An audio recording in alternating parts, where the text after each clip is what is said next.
Caesarea Philippi, a place where men built a temple to worship a false god. The people who lived here were about as far away from Jerusalem as you could get, both physically and spiritually. Why would Jesus bring his disciples here? Why would he ask them such a profound question here? Who is Jesus?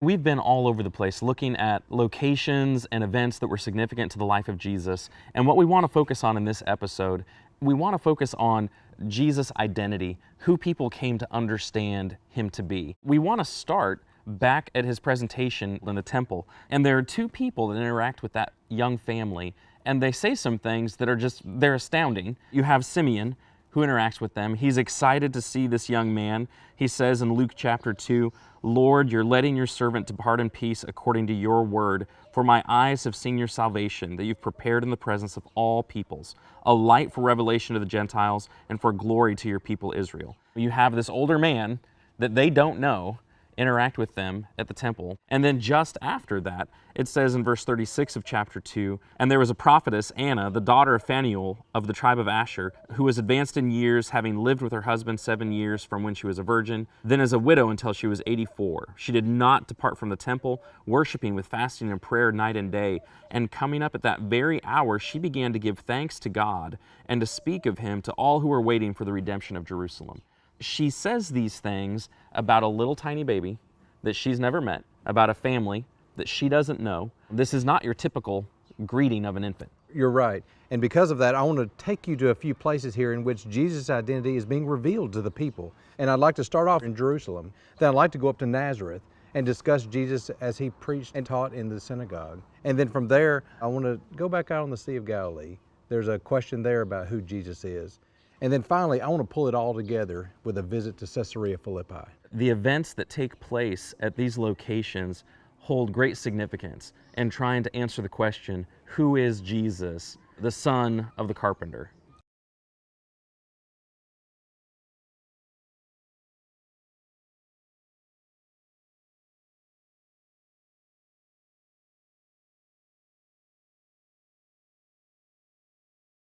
To stand here at the southern wall of the Temple Mount, coming up these steps, we face one of the two entrances to the Temple Mount itself. And the arches, they've been blocked in for a long time, but even when you stand back at a distance and you look at them, you can see the profile and the outline of the gate. And you can just imagine how many people would have been able to access the Temple Mount at one time, coming through gates as large as this.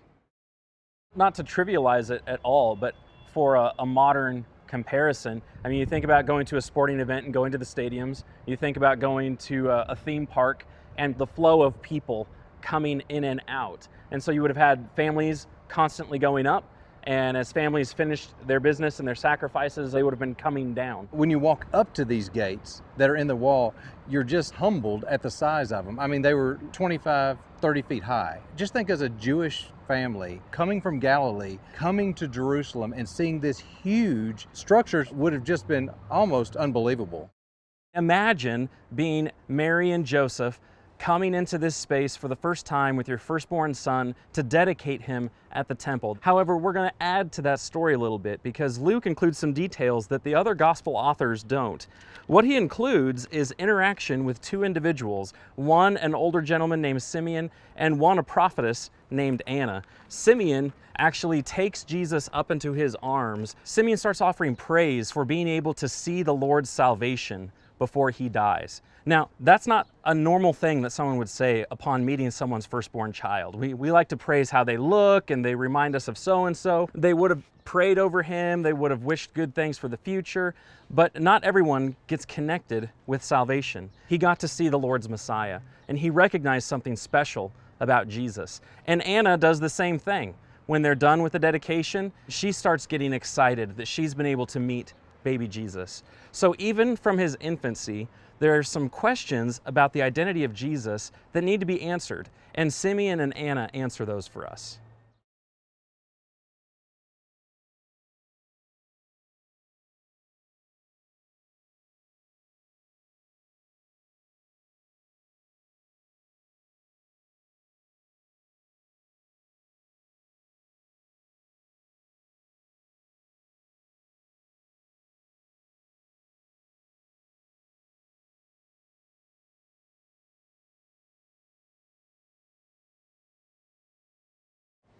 Walking into the completed first century synagogue to visualize Jesus standing and teaching and interacting with crowds, to see the seating area around both sides of us, to imagine people facing each other, even as they're paying attention to the person at the front of the room, speaking or reading.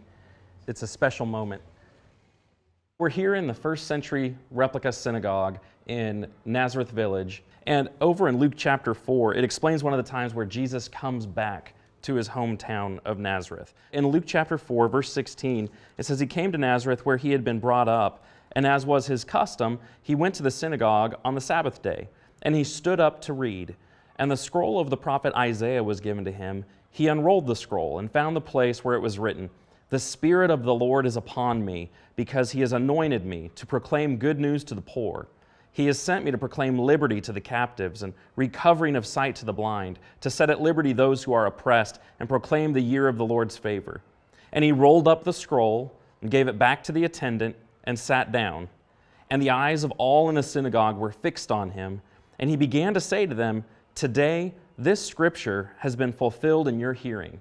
And they wrestled with what he meant by all of that. They understood this was Jesus who grew up here. This is Joseph and Mary's son, the carpenter's son. What does he mean that he has fulfilled this prophecy from Isaiah? Toward the end of that section in Luke chapter 4, he explains a prophet in his own country is not accepted, and they actually reject him. They drag him out of the synagogue, take him to a cliff here in Nazareth to throw him off the hill. But Jesus ends up escaping, and from that point on, he makes Capernaum his hometown. But it would have happened in a place like this, where his first century neighbors were wrestling with, who does Jesus think that he is? Who is he saying that he is? And this is just a great place to help us visualize that as they wrestled with that great question. To imagine Jesus being in a synagogue like that in Nazareth when he reads from Isaiah and says, "This has been fulfilled in your hearing," and to imagine that group of people that he grew up with in a space like that reject him and drag him outside to throw him off a cliff, and to imagine the hurt that he must have felt, thinking about how he wanted to be a benefit to these people. He wanted these people to benefit from who he was and what he was doing, and it made you hurt for Jesus as he was hurting for them.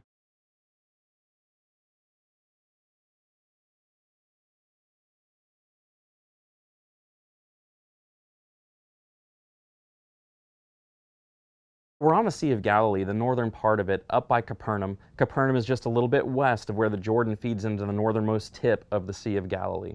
Now, Capernaum is where Jesus lived during the majority of his ministry, and it's where he called several of his apostles. So many things happened on and around the Sea of Galilee in regards to Jesus and his ministry. And one of those events is recorded for us in Mark chapter 4, starting in verse 35. At the end of the day, the evening had come, it's starting to get dark, and Jesus and his apostles get into a boat to sail to the opposite side. Jesus ends up falling asleep, and a great windstorm comes down. The disciples become afraid. They wake Jesus up and say, "Teacher, do you not care that we're perishing?" And when Jesus was awake, he rebuked the wind and said to the sea, "Peace, be still," like he's calming a household pet. And in just an instant, in response to his instruction and his words, the wind stops. He turns to the disciples and asks, "Why are you so afraid? Have you still no faith?" They were filled with great fear and said to one another, "Who then is this that even the wind and the sea obey him?" And we come back to this question where they're trying to understand and figure out, who is this carpenter's son? Exactly who is he that can command and instruct nature and have it respond to him in a split second? And that happened somewhere right around here on the Sea of Galilee.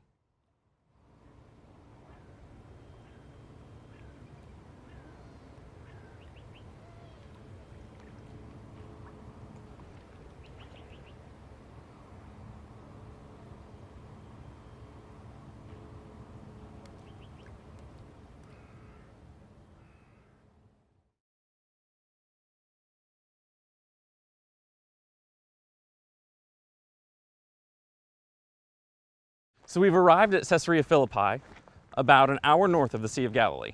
Yes. And walking up to it, this thing is just enormous. It's huge. It really is a beautiful location, and there are a number of things here I want to show you.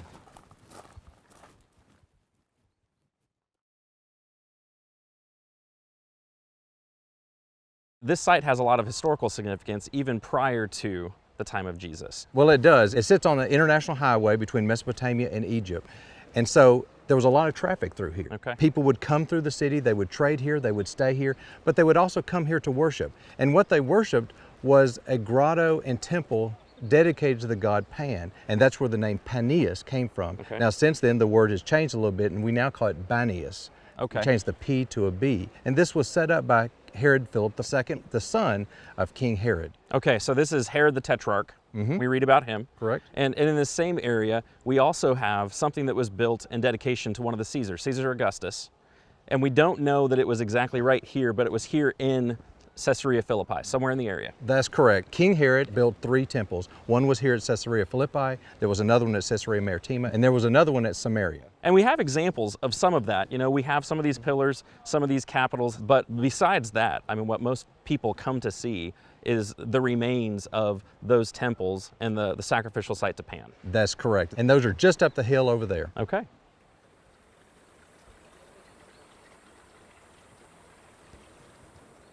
So below us is what? This is the Banias Spring. It's one of the 3 rivers that lead into, that are the headwaters for the Jordan River. Okay, so this connects with the Jordan a little ways down. Yes. Okay. When we first walk up, it's very peaceful. You've got one of the headwaters rolling by, but then when you turn the corner and go up the hill, it's just this stark red cliff face with temple ruins. The sun is baking you. Coming up here, we've got this cave with a big rock in it. Right. Well, this is where the sanctuary of Pan once stood. The grottos are on up the hill here. The sanctuary used to sit right here, right in this grotto. There was water that flowed out of Mount Hermon down through here. And what they would do is they would bring a goat and try to sacrifice the goat, and they would throw the goat into the water.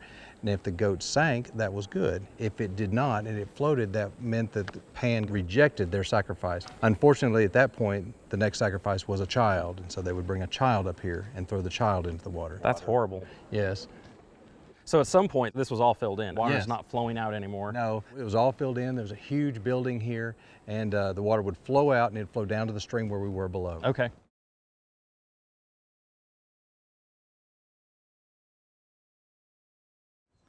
So this is the court of Pan, and we're walking up into this grotto area with a niche with this shelf. What would have been put on this shelf? They would put all kind of idols and other things dedicated to the god Pan on it. Okay, now there are a lot framing this grotto on the outside as well, so those would have been filled They would have been filled as well. with statues and idols as Yes. well. So a very, very idolatrous place. That's right. Okay.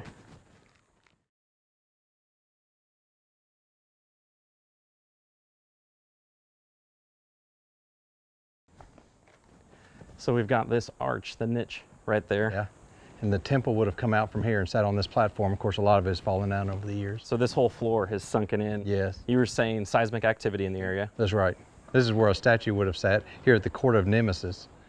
They would have had a huge temple right here for them to come up and worship. You see niche after niche after niche where they had idol after idol after idol. You can just imagine the lighting that would have been there, the candles that would have been there, incense that would have been offered there. This was a huge deal. Yeah, you see floors and columns and things that have, of course, fallen over over the years. That these used to be temples. These used to be sanctuaries. These are places where people would go and worship these idols. And that's what the city was known for. So to see all of that just makes you realize how empty all of that idolatry was and how it didn't help the people who observed all of that. It didn't help the people to sacrifice the animals and their children. The niches are empty, the idols are gone, the floors are a mess, the columns are knocked over. That is not the answer. Idolatry is not the answer. And it didn't benefit those people in the least to worship those things. Normally when you come here and you're helping people understand why this is so significant, there's a specific passage that you like to read and explain. I do. I think it's interesting that as Matthew wrote his gospel, there are some times in which he tells us exactly where things took place, and then there are other times in which he doesn't. For instance, the Transfiguration. We're not exactly sure where that took place. Or something like the Sermon on the Mount. We're not exactly sure where that took place. When he came to this story, he made the specific decision to tell us it happened at Caesarea Philippi. And I'm forced to ask the question, why? Let's read this passage here. Now, when Jesus came into the district of Caesarea Philippi, he asked his disciples, "Who do people say that the Son of Man is?" And they said, "Some say John the Baptist, others say Elijah, and others Jeremiah or one of the prophets." And he said to them, "But who do you say that I am?" Simon Peter replied, "You are the Christ, the Son of the living God." And I think Peter's response is so significant. If you look at Peter's answer and think about the role of the city and the nature of the city and the grottos and temples and everything that are up on the hill, what he's doing is drawing a distinction between the living God that Jesus is the Son of and the dead false idols here in Caesarea Philippi. And I think that's exactly why Matthew told us this event took place here. So by going up there and seeing the temple to Pan, they're contrasting those dead idols with who Jesus is. Correct. Who he's claiming to be. Peter is saying that's who he now believes Jesus to be. That's correct. Being here and seeing that helps put all of that in perspective. It helps me visualize exactly what Jesus was trying to communicate, what he was trying to compare and contrast. I'm so glad that we came here to see all of that. For any Bible student, that text is probably one of the most critical or important pinnacle passages in the entire New Testament.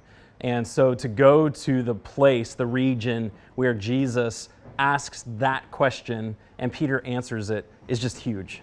One of the things that you realize when you go to the site, this is a place where they're worshiping dead idols. This is a place where they're sacrificing animals to things that don't exist. And in some cases, they are sacrificing their children. They're sacrificing their sons to these things that don't exist. In contrast to that, the Son of the living God asking the question, do you realize who I am? I'm the Son that's going to be sacrificed.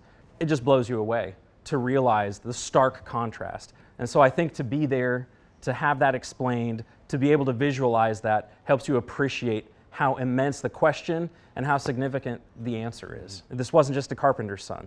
This was the long-awaited Messiah, the anointed one. This was the promised deliverer of Israel and everyone else.